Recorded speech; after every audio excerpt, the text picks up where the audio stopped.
Okay, so good morning. It would seem that we have quorum naman at the moment. So we will start by getting our second topic also. So last time we have discussed about tear film. So this time we will be going deeper into the layer of yung anterior segment ulit. So we are going to go for yung conjunctiva. So this will be the last part for your written for prelims. So this will be the contact lens complications on the anterior segment of yung tear film and yung conjunctiva. Now, now for the conjunctiva, we have a lot of complications also on the conjunctiva because contact lenses can also affect the conjunctiva via mechanisms that do not involve direct physical contact. But some involve direct physical contact also. You will be seeing some of those later on. So we'll be starting with the different complications that we see here. So some of the complications that we can see later on, sometimes caused by thick rigid lenses that can bridge the upper lid away from the conjunctiva, preventing blink activated wetting, causing dryness in some regions of yung conjunctiva ninyo. Namely, for rigid lenses, this is usually seen on the 3 and 9 o'clock region. Hence, yung usual na name natin, which is yung 3 and 9 o'clock staining, which you will be seeing later on also. So contact lens solutions can also cause toxic immunological reactions to your conjunctiva, therefore causing some complications. Therefore, causing some complications also. There is also lens-induced changes in the volume of and composition of your tear film that may also indirectly lead to changes in your conjunctiva. Because since contact lenses are somewhat of a foreign body for the surface of your eye, some contact lenses can induce changes in the volume of your tear film and the composition of your tear film. namely if you namely if your patient has problems with your current material that you're working with or the current parameters that you are giving to your patient. So uh, one of the ways that we can see yung conjunctival complications, or for us to diagnose conjunctival complications, are these two staining agents, which is fluorescein sodium and lissamine green. Lissamine green or rose bengal. But most of the time, we already recognize getting lissamine green since it's more available na ngayon, and it will lessen the chances of your patient having allergic reactions. Although we cannot deny that yung stain kasi ng red is a little bit more visible compared sa green, but ang problem dun talaga is yung allergic reactions ng patient ninyo. Chances of having allergic reactions sa patient ninyo. So, staining techniques for we'll start with fluorescein sodium. Although almost similar naman ng staining techniques natin na for assessing the conjunctiva, almost the same tayo with the lissamine green. The only difference is that si fluorescein sodium, we usually use the cobalt blue filter, and sometimes ang fluorescein sodium can stain surfaces that cannot be stained by lissamine green, because most of the time kasi si lissamine green will only stain degenerated cells, whereas si fluorescein sodium can stain pits, can stain uneven surfaces, mga ganyan. Hindi siya compared kay si lissamine green is hindi siya compared kay fluorescein, that it is more capable of staining other certain or possible surface anomalies. So for fluorescein sodium, it can be administered in liquid form from an eyedropper, but this method is seldom used today because of the propensity of Pseudomonas aeruginosa, and hence gives high risk to Pseudomonas corneal infection. So later on, sterile single dose units are more preferred nowadays. Yung mga paper strips na pinapakita ko sa inyo, or yung ginamit nyo din last semester for your practices. Okay, so Next is, ay, bumalik ako. So, let's go for staining patterns of your, fluorescein soju.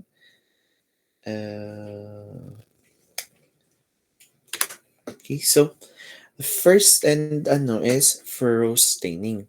When fluorescein is instilled, patterns of small thin curved lines of staining on regions of the conjunctiva close to the cornea that are generally concentric to the limbus. This staining pattern is generally described as normal furrow staining. Para siyang, kumbaga, kung nakikita ninyo dun sa mga assessments ninyo ng TBAT before, meron kayong nakikita na parang ridges dun sa around yung limbal region niya. Parang lines na hindi naman siya makapal, hindi naman siya madami. Yan ang normal for rose staining. But you will see a different amount of if it is more thicker or may mas madami siyang lines dun sa edges, that is a certain complication also which will be shown here later on. So let's start with the different stains na with anomalies. So for different stainings naman, um, the differences of these stains are subtle, but you can makikita mo naman kung anong difference niya if you look closely naman din. So let's start with stipple staining. So for stipple staining, a diffuse punctate region may be observed near the limbus, corresponding to the region of the conjunctiva covered by a soft lens. It takes the form of stippling, which refers to a region of numerous fine punctate spots. So it's this area here, all the way around dito. This one is actually can be seen as a 3 and 9 o'clock staining. For some soft lenses, you can also tend to have this one, especially if you have toric lenses. Kasi toric lenses that rely on their parameters grasping on your surface, as yung 3 and 9 o'clock grasping on your surface to maintain yung um, axis ng toric lenses. So this one you can see here is some stipple staining here, some dot dot dot dito. In some areas, these punctate spots tend to coalesce. Confluent areas of staining represent total coalescence, can sometimes be observed in the cornea. Stipple staining is usually only observed in soft lens wearers. Itong staining na ito. Kasi for hard lenses, usually dito na section na kasi ang hard lenses, hindi siya lumalabas ng limbus. So most likely soft lenses or scleral lenses na observe ito, or most likely sa soft lenses because dito na yung pattern or dito na yung edge ng contact lens. And ito yung usual na area kung saan siya nagkakaroon ng stipple staining, which is parang right almost to the edge of yung soft contact lens. Okay, next is arcuate staining.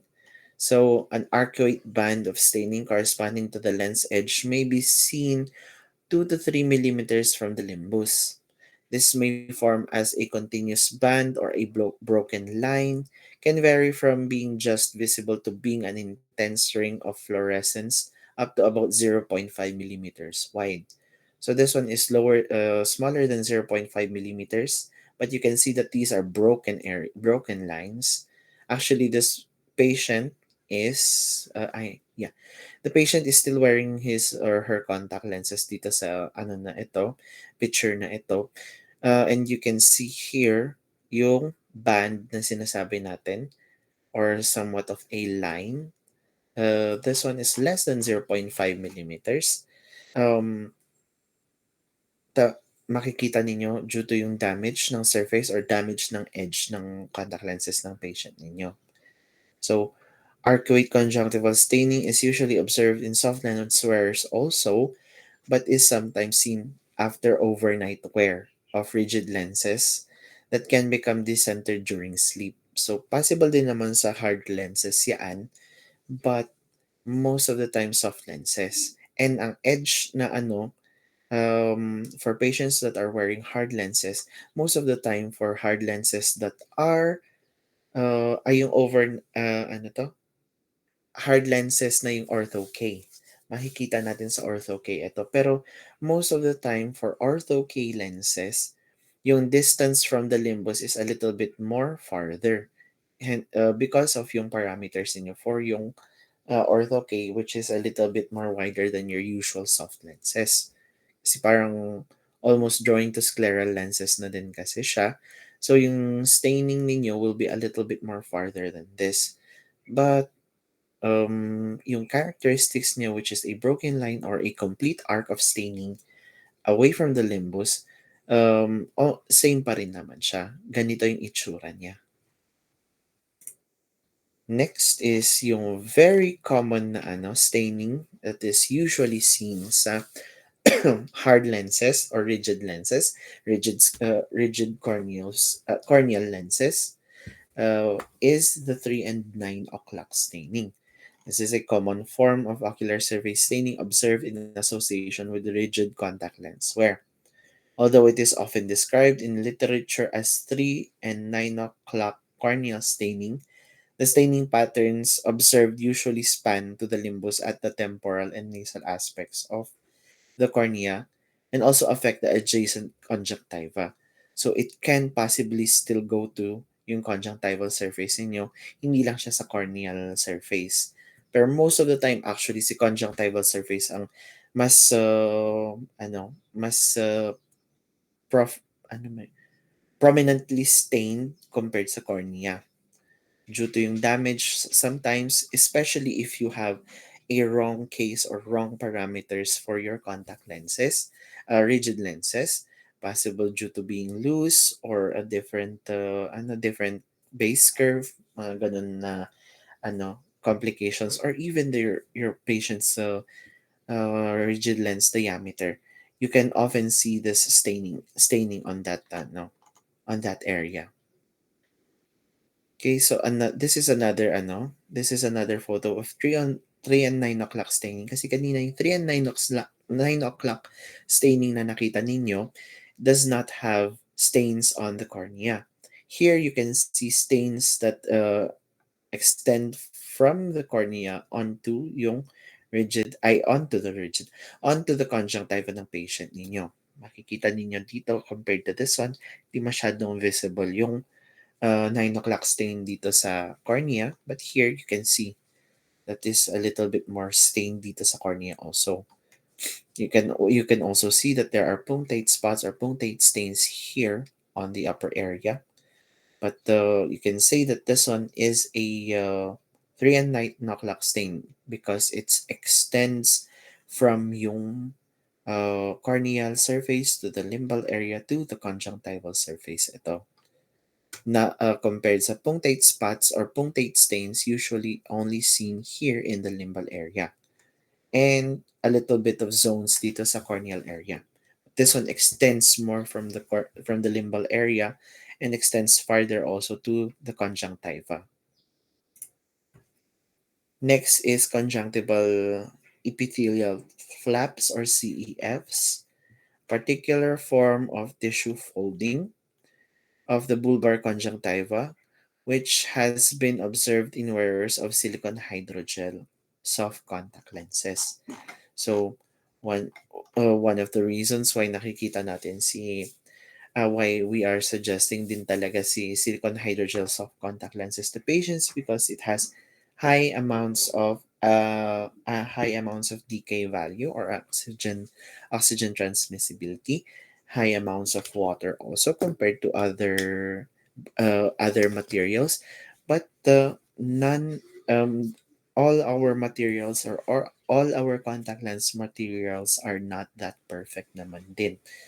It may work for other wearers, but it can also cause complications to some wearers, especially if it is not used properly or it has been used off-label, mga ganyan, hindi siya ginamit within 31 days or na improper care din lang sa contact lens nila. Or hindi talaga kaya din ng corneal surface niya ang ganong material. They are more better suited to a different type of material. So conjunctival epithelial flaps are all appear as a small tongue-like projection of the conjunctival tissue with irregular free ends and moves with blinking or other digital manipulation. So if you do your push up push up test, or you try to move yung we try to press on your patient's bulbar conjunctiva where you can see yung projection na yun, you try to use the patient's eyelid to press onto that, nagmo-move siya, that is already a epithelial flap. Hindi na siya furrow staining. So you can see here, this one is the flap in question. Makikita niyo siya usually below. Most of the time, this is often seen dun sa lower portion or inferior area ng bulbar conjunctiva. The flaps are more readily visualized with slit lamp biomicroscopy after installation of fluorescein, and most of the time naman there are no associated signs and symptoms for this one. Usually makikita nyo lang siya. Unless it goes worse, unless the flaps go larger or a little bit more worse yung complication niya, the patient can feel the flaps on when they blink talaga. Next, so that is, I think, for your fluorescein stainings. But we also have this one, which is conjunctivocalasis, defined as a redundant non-edematous mass of conjunctiva, often in the form of a large fold, which causes a wide variety of symptoms. Think of it as this one is a somewhat pterygium pero nandun siya sa lower portion or inferior area ng inferior portion ng bulbar conjunctiva ninyo. A wide variety of symptoms ranging from being completely asymptomatic to causing symptoms of dry eye resulting from a mechanical disruption to tear flow. The condition can be observed clearly in white light under the slit lamp by a microscope, almost the same as your pterygium or ano na yung isa? Pterygium or pinguecula. You can see it with the usual magnifications, and you can see it right here yung yung conjunctival mass na nag-extend into the limbal area to the cornea. Can oh, wait lang. Niloloko ang mouse ko. Okay, so um what are our usual treatment options for this ones? Is yung removal of the mechanical insult should lead to resolution of yung staining. So, yung mechanical insult being yung contact lens ninyo. So, try to remove or try to do a different regimen, glasses muna, and try to go for, if ever that the patient displays dry eyes, you can prescribe some lubricating solutions also so that you can improve your patient's comfort also while recovering with this yung dun sa problem na yun. So, in the case of soft lenses, edge staining can be alleviated by changing the lens fit so that the lens edge does not compress to the conjunctiva. Sorry. These treatment options are also including yung mga staining that has been said kanina. So, you have to change yung fit of the lenses, so you have to do some adjustments to your lens parameters. So two key strategies are indicated. First, the lens should be fitted so as to create a looser fit. This should result in greater lens movement and that way prevent lens edge bearing in a fixed location. And the second one, or the second strategy, a lens with greater back optic zone radius or flatter fit should be fitted so that the lens inward force is brought to bear by the lens edge against the conjunctiva. So, most likely, parang when we go to flatter fit, ang more contact natin is dun sa center instead of the edge. Parang ganun yung sinasabi niya here, na The lens with greater back optic zone radius or flatter fit should be fitted so that the lens inward force is brought to bear by the lens edge against the conjunctiva. So, uh, so that is yung for ano, treatments for the different stains that you have seen before. Now, there are other also na ano, contact lens complications sa conjunctiva that usually do not require staining as also. You can see it with high magnification and just yung street lamp ninyo under white light. So, lid parallel conjunctival folds or lip cuffs, as as one of your our colleagues say also.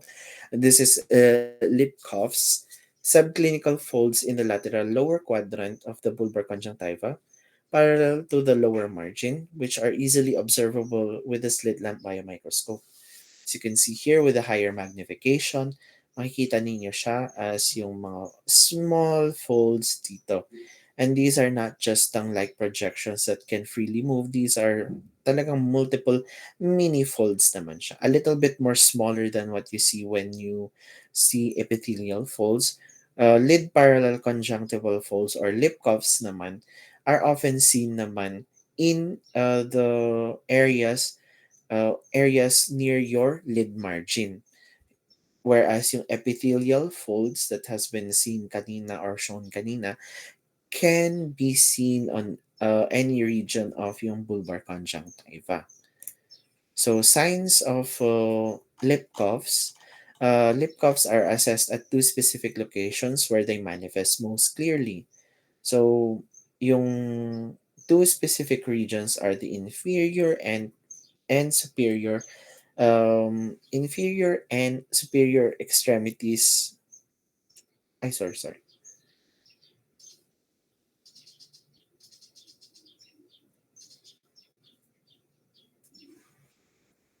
Sorry. So yeah, it's still inferior and in inferior and the superior areas of yung eyelids ninyo from also drawing a nasal or and temporal extremities of yung cornea. So somewhat towards the edge, as you can see here around the nasal extremity. So here in this photo, this one is yung inferior zone. Andito yung limbus niya. And you can see it onto the nasal. Sorry, this one is actually, could be yung left eye niya. Um, as you can see here, this one is seen sa kanyang temporal side here. Could be yung left eye niya. Yeah, this one is yung left eye of the left eye. And here on the temporal side, makikita ninyo siya. Yung mga folds niya is yung lip cuffs. And they appear as one or more linear folds, which are around 3 to 4 millimeters in length. So around 3 to 4 millimeters in length and are parallel to the lid margin and generally parallel to each other. Ito. So, yung procedure ninyo is patient is instructed to gaze straight ahead. Fluorescein or any other dye should not be instilled as lip cuffs are best observed in white light. A magnification of around 25 is selected or for yung mga older na slit lamps, you can just use yung highest magnification. And in the first instance, a narrow vertical beam is aligned with the nasal or temporal cornea. The height of the fold or the series of folds should be recorded in millimeters also. So, try to count kung how many folds and also try to measure yung height niya. Yung series of folds niya dito sa sa zone na ito. So, okay. Ito. So the observation of the folds can be further enhanced by rotating the slit beam so that it is parallel with the folds and the lid margin. The slit beam is positioned above the fold, which can be seen in indirect illumination. The severity of lip coughs can be determined by counting the number of folds and assigning a grade accordingly. So, again, you have to research na lang din ulit. This one is one of your assignments. Again, under yung sa lip cuffs or lid parallel conjunctival folds is yung checking kung ano yung grading scales natin para sa lip cuffs.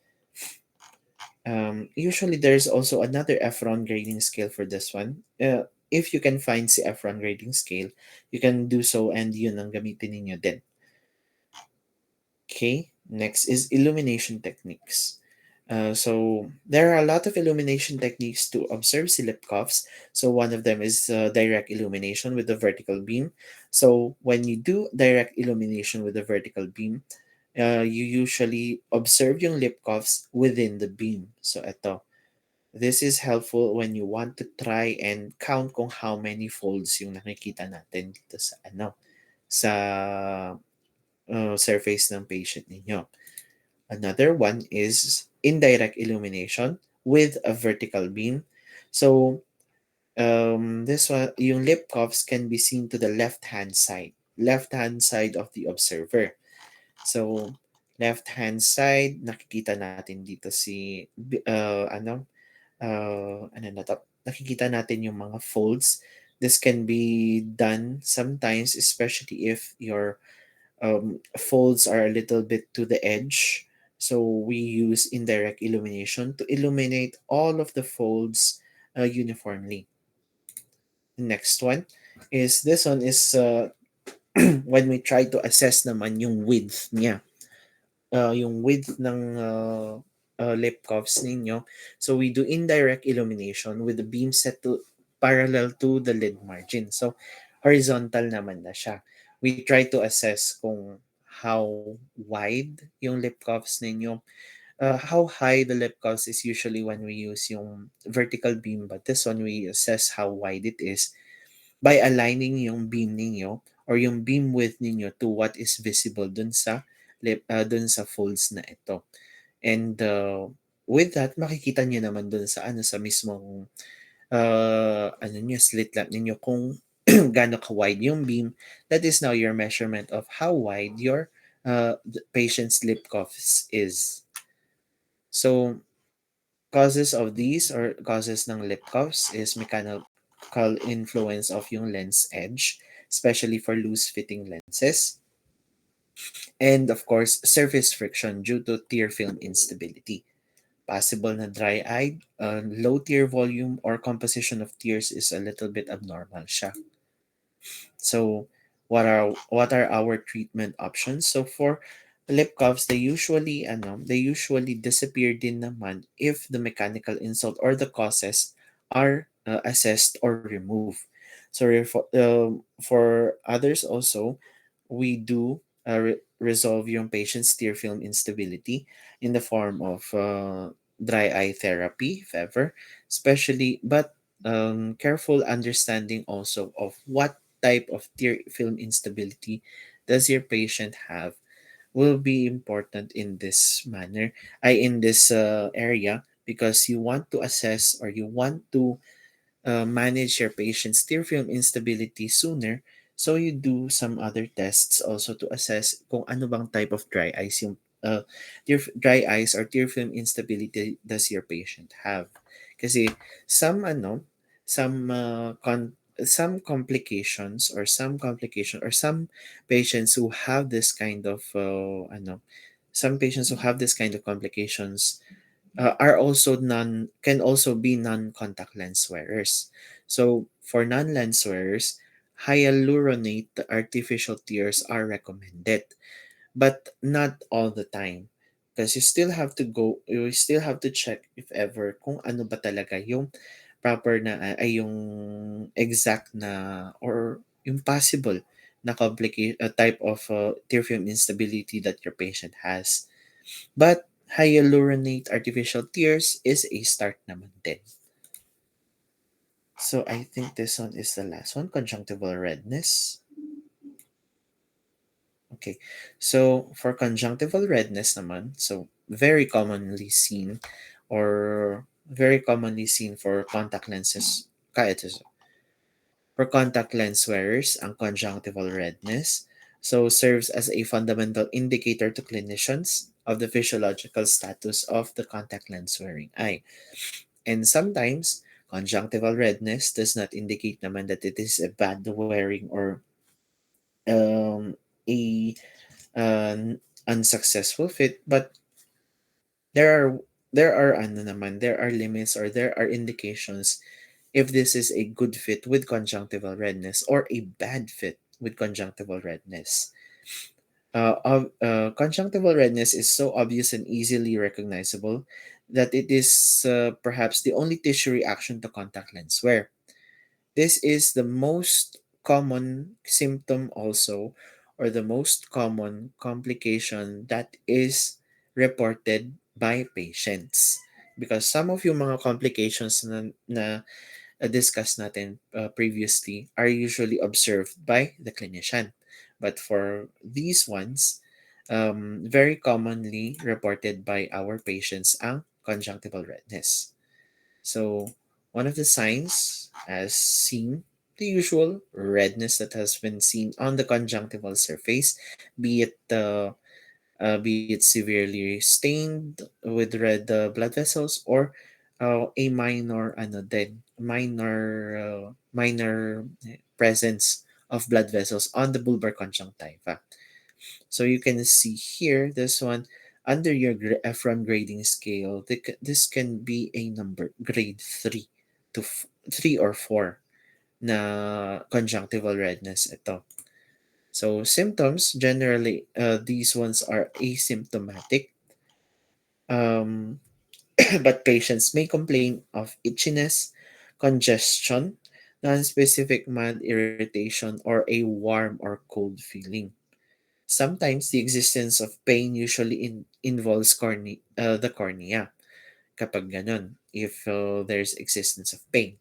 But most of the time, kapag mga ganitong complication, ay ganitong symptoms, this is indicative of a complications dito sa conjunctiva niyo. So, what are the causes of conjunctival redness?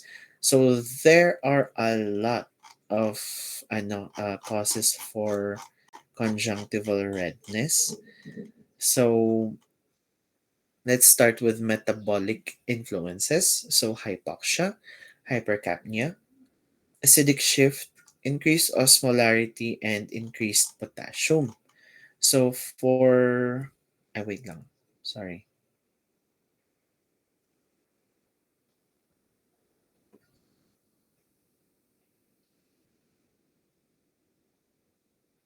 So yung following metabolic influences that I've said.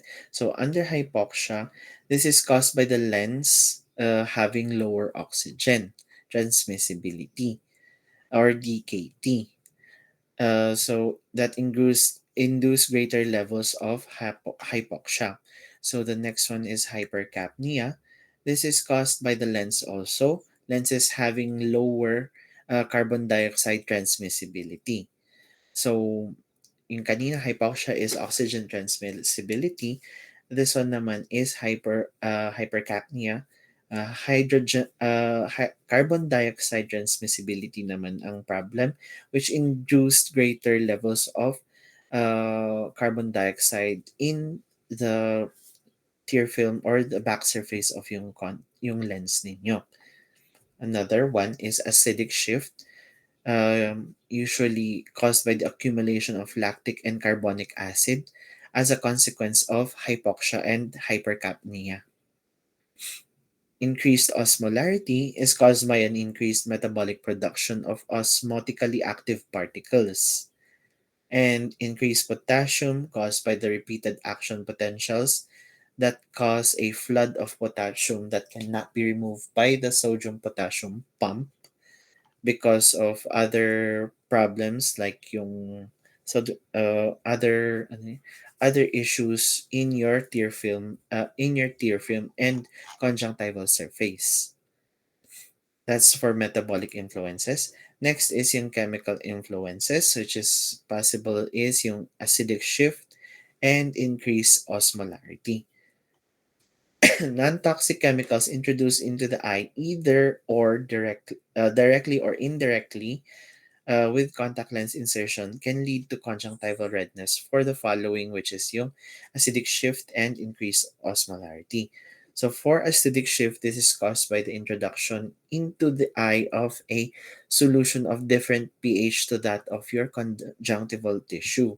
So that goes for a more um, details, or kumbaga it goes if you use different types of solutions. That's why during your patient assessments or during your patient dispensing, I have suggested also different solutions that you can use, because most of those solutions are of yung pH nila are of good balance to usually yung mga different patients who have different pH levels on their ocular surface. Or kumbaga, parang highly adaptable for your patients yung mga solutions na minention ko before. Increased osmolarity is caused by the introduction into the eye of a hypertonic contact lens solution. So for some contact lens solutions also that are hypertonic, there are some solutions na ano na to?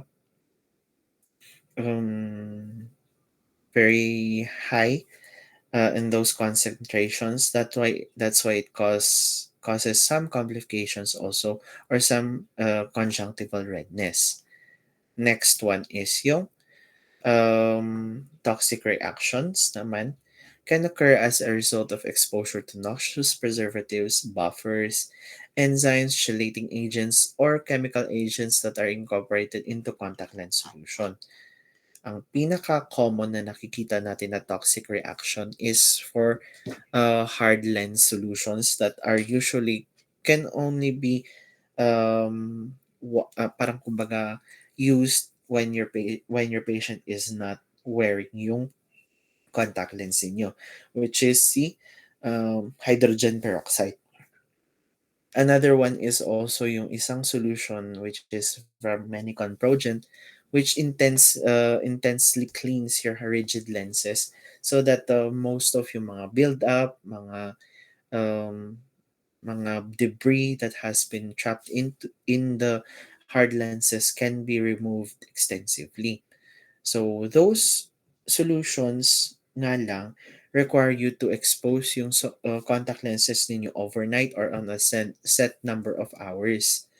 And sometimes, even though the patient's contact lenses has been, or for let's go with yung hydrogen peroxide solution, has been neutralized with yung solution or yung case na yun, or has been neutralized, there can still be some irritation once the patient has worn yung contact lenses. So sometimes, suggesting your patient to wash their contact lenses with your regular solution is much better also after yung exposure dun sa hydrogen peroxide solution. So next or the oh okay. So next is allergic reactions. Redness that coincide with seasonal fluctuations in the concentration of airborne antigens such as pollen. Allergic reaction may also be triggered by chemicals of contact lens solutions or deposits of contact lens. Mainly isang deposit na nakikita natin is pollen. And allergic reaction to some solutions is yung mga different different parang same din siya sa same din siya naman sa anong tawag dito sa chemical influences is due to yung pH level ng contact lens solution, or the type of contact lens solution does not go well with yung surface ng patient ninyo, therefore doing some therefore showing some redness dito sa sa bulbar conjunctiva ng patient ninyo. And I'm sorry, akala ko yun ang last. So, ito na. Last na ito. This one is Claire. Contact lens arcuate red eye syndrome. observed from time to time in patients wearing extended wear contact lenses. So when we say extended wear, these are yung contact lenses na pwede mo siyang itulog for 31 days na nakasuot siya. This syndrome is generally attributed to the pathological effects of proteases released by gram-negative bacteria, which, for example, may be adherent to the contact lens or may enter the eye via lens solutions during lens insertion and removal. This is an inflammatory response in which the patient wakes in the morning with unilateral bulbar conjunctival and limbal redness, discomfort, lacrimation, and photophobia. The severity of these signs and symptoms can vary from being mild to severe, depending on your patient's status also in terms of tear film stability. So it can be seen here in this photo. This one is hardly or obviously a grade 4 to 5 under your Efron grading scale sa bulbar conjunctiva ninyo. So what are the usual causes for this one is yung mechanical influences. Contact lenses can come into direct contact with the conjunctiva and cause mechanical damage because when your eyes are closed, most of the time there is very low transfer or very low production of tears or when you are sleeping, and sometimes depende dun sa parameters ng contact lens ng patient ninyo, even especially if the parameters does not go with your patient, the tear film will parang kumbaga pressed out during rapid eye movement. It will be pressed out, and now your contact lens surface is exposed with your um, the back surface of your soft lenses. And during rapid eye movement, there is friction, there is mechanical damage dun sa conjunctival surface niya.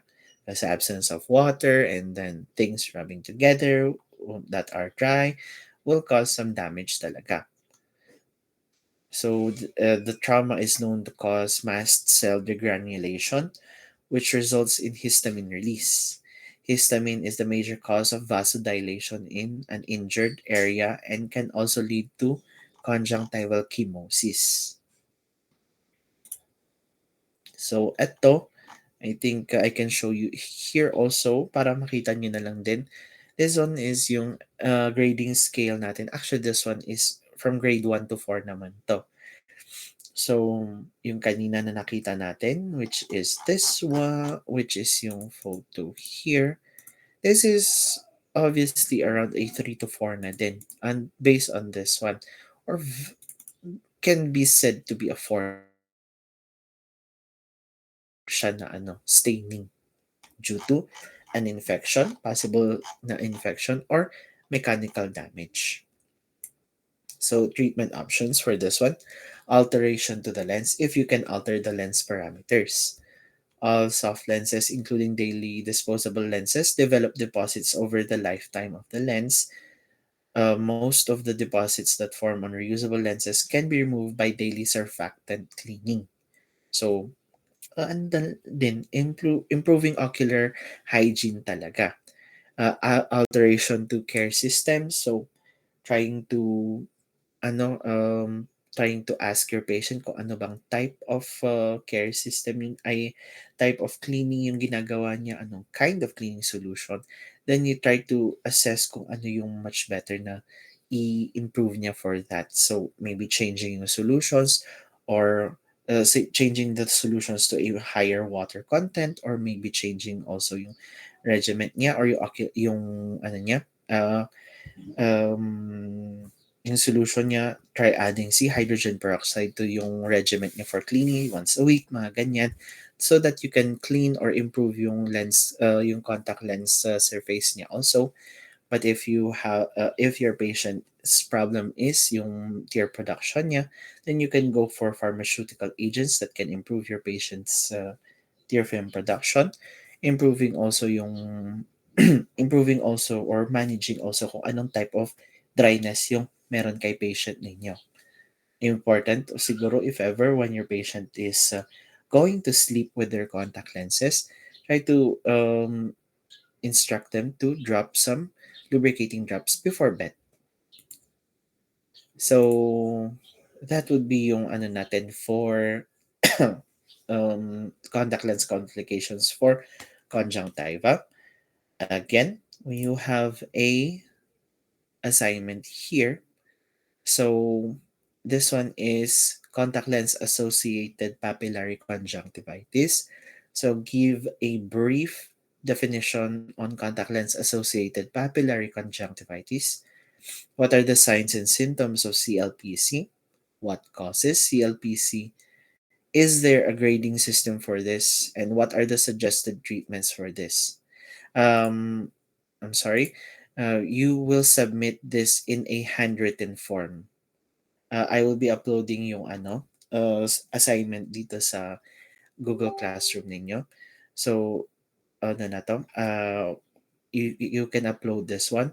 And again, the deadline for this one will be on the 26th. Okay, so January 26th. Again, please be mindful of your deadlines because submissions will be closed after the deadline. And yes, iti-check ko naman hindi na siguro siya dapat 1 a.m. ang deadline. Okay, so before we end this discussion, are there any questions dito sa lecture natin?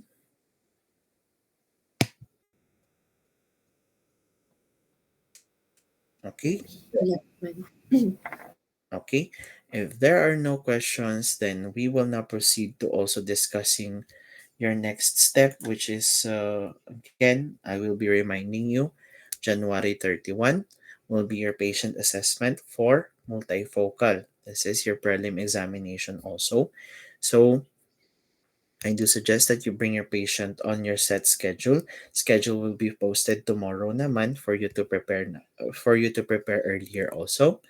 And do not forget to bring all your stuff, yung mga gamit ninyo para sa sa assessment ninyo so that you will not be having any problems or pabalik-balik kayo sa And once you are inside the testing room, hindi pwedeng manghiram ng gamit, okay? You have your own items also. So yun yung isa na gusto kong maano sa inyo. So bring your page. Again, always remember kung ano yung requirements also for your patients ano na to, si multifocal ninyo. The patient can be plano naman ang kanyang distance as long as your patient is a presbyo and ang patient ninyo must not exceed the age of 55. Another one also is that your patient should have no ocular surface anomalies. Yun ang first na kailangan din yung makita because if your patient has ocular surface anomalies, of course, decline kaagad ang patient na yun. Because you are going to give them more complications if your patient has ocular surface anomalies. Okay, so for the cases of yung in the case of yung pagpasyente, meron ba kayong questions na hindi pa natanong before na kailangan yung itanong?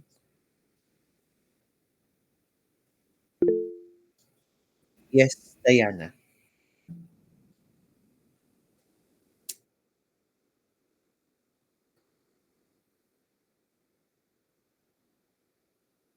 Yes.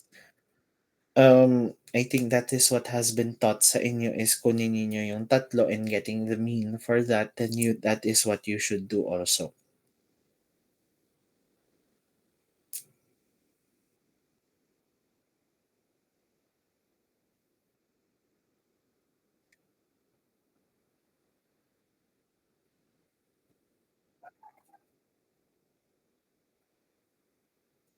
Wait lang. Wait lang. Ang ano mo, medyo ano ka medyo choppy